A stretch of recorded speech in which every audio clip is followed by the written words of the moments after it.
नमस्कार।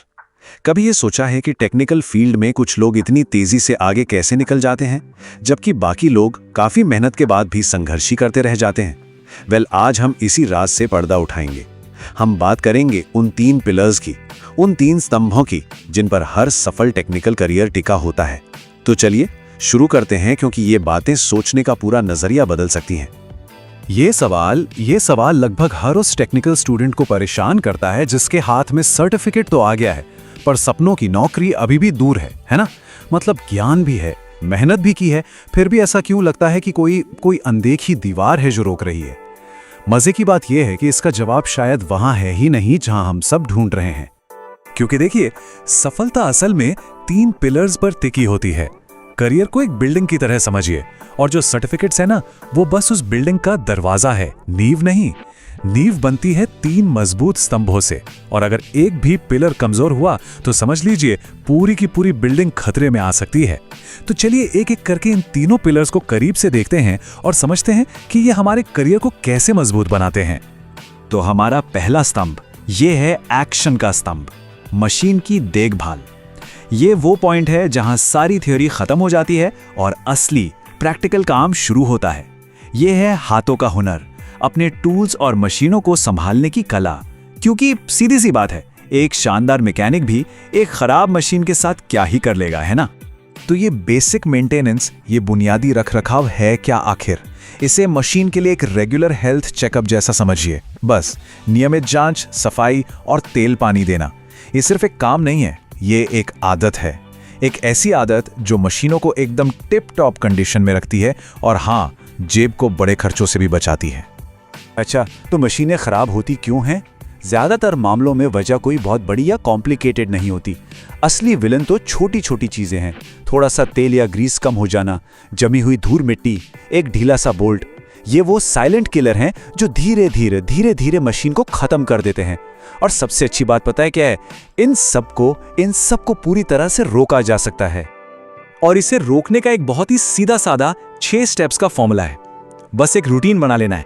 सबसे पहले सेफ्टी के लिए पावर ऑफ, फिर एक तेज नजर से पूरी मशीन को देखना, थोड़ी साफ सफाई करना, जहां जरूरत हो वहां तेल ग्रीस लगाना, सारे नट बोल्ट कसना, और आखिर में एक टेस्ट रन करके देख लेना कि सब कुछ स्मूथ चल रहा है या नहीं। कोई रॉकेट साइंस नहीं है ना? ये बस स्मार्ट तरीके से और सेफ तरीके से काम करना है। ठीक है, तो मान लीजिए मशीनों पर तो हाथ एकदम सेट हो गया, लेकिन एक वर्कशॉप में कोई अकेला तो काम नहीं करता, राइट? यहीं पर आता है हमारा दूसरा पिलर, काम का व्यवहार। ये सफर है मशीन स्किल्स से पीपल स्किल्स तक का। क्योंकि सोचिए, कोई दुनिया का सबसे बेस्ट टेक्नीशियन हो, लेकिन अगर कोई उसके साथ काम ही ना करना चाहे, तो फिर उस स्किल का क्या फायदा? इंडस्ट्री में से एम्प्लॉयबिलिटी स्किल्स कहते हैं। अब ये सुनने में थोड़ा फैंसी शब्द लगता है, पर इसका मतलब बहुत सीधा है। क्या कोई काम करने लायक है?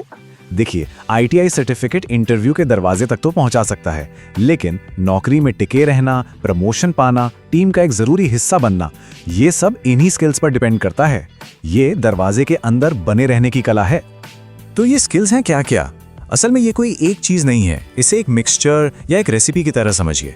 इसमें थोड़ा सा कम्युनिकेशन चाहिए, एक बड़ा हिस्सा टीम वर्क का, टाइम मैनेजमेंट का, अनुशासन, प्रॉब्लम को सुलझाने की काबिलियत, और हाँ, एक पॉजिटिव एटीट्यूड। जब ये सब सही मात्रा में मिलते हैं ना, तो एक ऐसा प्रोफेशनल तैयार होता है जिसके साथ हर कोई काम करना चाहेगा। और हाँ, ये सब सिर्फ किताबी बातें नहीं है। इन स्किल्स का सीधा कनेक्शन है कामयाबी से और सैलरी से। अच्छा कम्युनिकेशन नौकरी दिलवाता है, अच्छा टीम वर्क प्रोडक्शन टारगेट पूरा करवाता है जिससे बोनस मिलता है। टाइम मैनेजमेंट का मतलब है सैलरी में कोई कटौती नहीं। और वर्कप्लेस सेफ्टी, वो हमें हर दिन सही सलामत घर पहुंचाती है। मतलब हर स्किल का एक रियल ठोस फायदा है। तो हमारे पास हाथ हो गए यानी मशीन की देखभाल, और दिल भी हो गया यानी काम का व्यवहार। लेकिन अब जरूरत है दिमाग की, और यही है हमारा तीसरा और आखिरी स्तंभ, गणना और विज्ञान। ये वो क्यों है जो हमारे क्या को पावर देता है। यही वो ज्ञान है जो एक आम टेक्नीशियन और एक एक्सपर्ट के बीच का फर्क तय करता है। टेक्निकल भाषा में इसे वर्कशॉप कैलकुलेशन एंड साइंस या WCS कहते हैं। लेकिन इस नाम से घबराने की बिल्कुल जरूरत नहीं है। ये स्कूल वाला मुश्किल गणित या विज्ञान नहीं है। ये बिल्कुल प्रैक्टिकल ज्ञान है। मतलब उतना ही गणित जितना सही कट लगाने के लिए चाहिए, और उतना ही विज्ञान जितना ये समझने के लिए कि कोई मेटल गर्मी में क्यों फैलता है। ये काम का विज्ञान है। WCS को ना हम दो हिस्सों में तोड़कर समझ सकते हैं।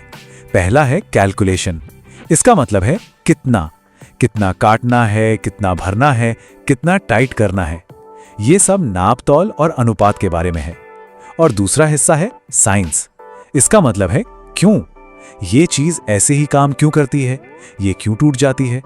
ये हमें मटेरियल, फोर्स और एनर्जी के बारे में बताता है। तो कैलकुलेशन हमें बताता है क्या करना है और साइंस हमें बताता है क्यों करना है। और यहां देखिए कि ये ज्ञान सीधे काम में कैसे आता है। शीट मेटल काटने से पहले एरिया कैलकुलेट करना सिर्फ गणित नहीं है, ये मटेरियल की बर्बादी को रोकना है। किसी टैंक की कैपेसिटी जानना सिर्फ वॉल्यूम निकालना नहीं है, ये ओवरफ्लो को रोकना है। वेल्डिंग में गर्मी को समझना या मोटर में बिजली के सिद्धांत को समझना, ये सब अंदाजे से काम करने की आदत को खत्म करके हर बार परफेक्ट रिजल्ट पाने के बारे में है। तो ये रहे हमारे 3 शक्तिशाली स्तंभ। लेकिन ये अकेले अकेले खड़े नहीं रहते, ये एक साथ आते हैं, एक दूसरे को सपोर्ट करते हैं और बनाते हैं वो जिसे हम कहते हैं सफलता का त्रिकोण। ये वो ज्योमेट्री है जो एक शानदार करियर को शेप देती है। तो ये है वो त्रिकोण। हमारे हाथ जो मशीन की देखभाल से अपना हुनर दिखाते हैं, हमारा दिल जो सही व्यवहार और टीम वर्क से अपना जुनून दिखाता है, और हमारा दिमाग जो कैलकुलेशन और साइंस से अपनी समझ दिखाता है। देखिए, किसी एक चीज में तो कोई भी महान हो सकता है, लेकिन एक सच्चा प्रोफेशनल बनने के लिए इन तीनों के बीच बैलेंस बनाना ही पड़ता है। और अगर इस पूरी बातचीत से सिर्फ एक बात याद रखनी हो तो वो ये है, आज का छोटा रखरखाव कल की बड़ी खराबी से बचाता है। और जरा सोचिए, ये बात सिर्फ मशीनों के लिए सच नहीं है, ये हमारे स्किल्स पर भी लागू होती है। क्या हम रोज कुछ नया सीख रहे हैं? ये हमारे प्रोफेशनल रिश्तों पर भी लागू होती है। क्या हम अपनी टीम का ध्यान रख रहे हैं? यही निरंतर रखरखाव, यही कंटिन्यूअस मेंटेनेंस ही कामयाबी की असली चाबी है। तो अब सवाल ये उठता है कि हम अपने सफलता के त्रिकोण के किस हिस्से को आज मजबूत करेंगे। एक बार अपने करियर के इस त्रिकोण को देखें, कौन सी साइड थोड़ी कमजोर लग रही है?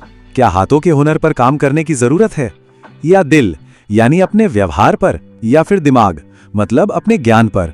आज बस एक चीज चुनें, सिर्फ एक, क्योंकि अपने सफलता के त्रिकोण को मजबूत करने का सबसे सही समय अभी है।